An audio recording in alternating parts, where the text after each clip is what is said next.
ফলিমাৰী মণ্ডল কংগ্ৰেছৰ নেতৃত্বত আদৰণীয় সভাত উপস্থিত ধুবুৰী জিলা কংগ্ৰেছৰ সভানেত্ৰী আসমা বাইদেউ, এই মঞ্চত উপস্থিত ধৰ্মশালা ব্লক কংগ্ৰেছৰ সভাপতি আনোয়াৰ ৰহমান সাহেব, এই মঞ্চত উপস্থিত ঝগড়াপাড় জিলা পৰিষদেৰ সদস্য জিন্নাত আলী সাহেব, এই মঞ্চত উপস্থিত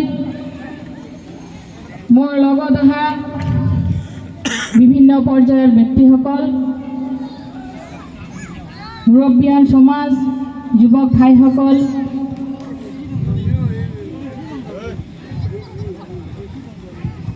সঁচাকৈ মই আজি আনন্দিত। এইটো মঞ্চতে ইলেকশ্যনৰ আগত মই মিটিং কৰি আপোনালোকৰ যি বিপুল সঁহাৰি পাইছিলোঁ, মই আপোনালোকক কথা দিছিলোঁ যে আপোনালোকে যদি মোক জিকাই দিয়ে, আল্লাই যদি মোৰ নসিবত বিধায়িকা লিখা থাকে, তেনেহ'লে আকৌ জিকাৰ পিছত এই মঞ্চত আহি মই আপোনালোকক লগ কৰি যাম। সেই হেতুকে আজি মই জিকাৰ পিছত 2-4টা জিপিত যোৱাৰ পিছত বৰ্ষণ আহিছিল।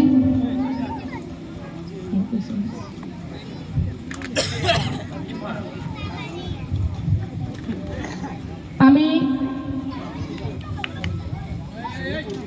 শপত লোৱাৰ কাৰণে গুৱাহাটী যাব লগা হৈছিল।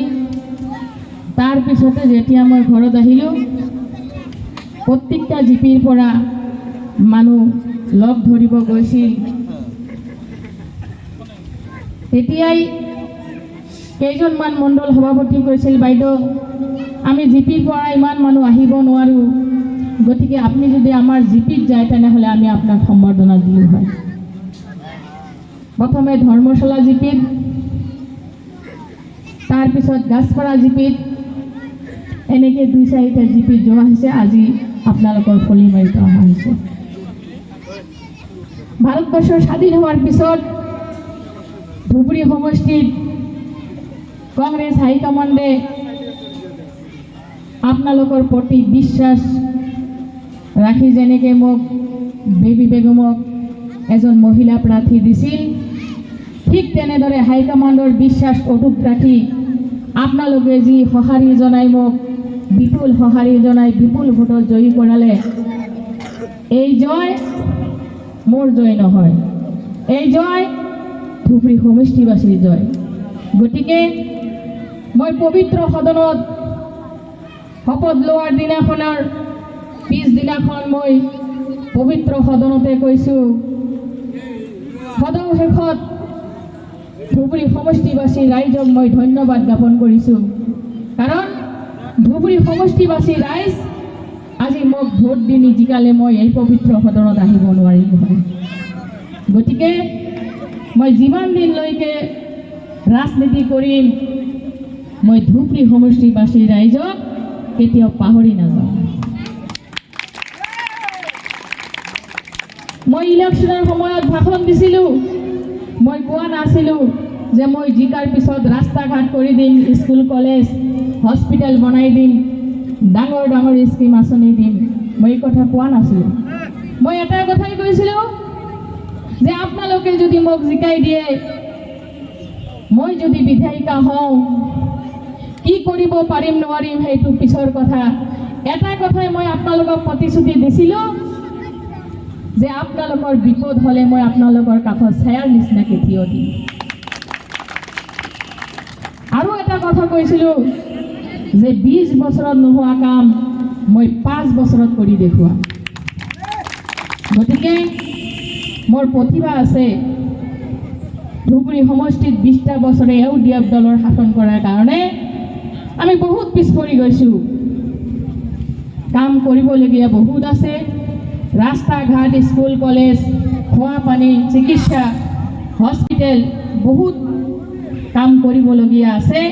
মই চেষ্টা কৰিম, যদিও আমাৰ চৰকাৰ নাই, মই চেষ্টা কৰিম এটা এটাকৈ পূৰণ কৰাৰ কাৰণে। কাৰণ আগৰ যিজন বিধায়ক আছিল তেখেতে আমাৰ সমষ্টিৰ মানুহ নাছিল কাৰণে ইমান দৰদ বা মায়া মমতা নাছিল। কিন্তু মই কেইদিন হ'লো বিধায়িকা হৈছোঁ, মানুহৰ মুখত এটাই কথা শুনিব পাৰিছোঁ যে বাইদেউ আমি কিবা নাপালেও বহুদিন পিছত আপোনাৰ সন্মুখত আহি বিধায়িকা হিচাপে আমি আপোনাৰ ঘৰত বহি মনৰ কথা দুখৰ কথা ক'ব পাৰিছোঁ, আপোনাৰ লগত ফোনত বাৰ্তালাপ কৰিব পাৰিছোঁ, এইখিনিয়ে আমাৰ যথেষ্ট। গতিকে মই কেতিয়াও ভাবা নাই বা আজিৰ দিনলৈকে মোৰ ফিলিংছ অহা নাই যে মই বিধায়িকা হৈছোঁ, মই MLA হৈছোঁ, সেই মনোভাৱটো মোৰ অহা নাই। গতিকে মই ভাবোঁ যে ধুবুৰী সমষ্টিৰ ৰাইজ তথা ভোটাৰ যি সন্মান মোক দিলে, এই সন্মান মই চৰণত ৰাখি আপোনালোকৰ লগত লৈ ধুবুৰী সমষ্টিৰ উন্নয়নৰ ক্ষেত্ৰত আপোনালোকৰ দোৱা আৰু আশীৰ্বাদ কামনা কৰি মই যাতে 5টা বছৰ ভালদৰে আগবাঢ়ি যাব পাৰোঁ, কাম কৰিব পাৰোঁ, ধুবুৰী সমষ্টিৰ উন্নয়নমূলক ডেভেলপমেণ্ট কাম কৰিব পাৰোঁ, তাৰেই কামনা কৰি আপোনালোকক সকলোকে আকৌ এবাৰ মোক বিনা স্বাৰ্থে আপোনালোকে বিধায়িকা বনাৰ কাৰণে মোৰ আন্তৰিক ধন্যবাদ যাচিছোঁ।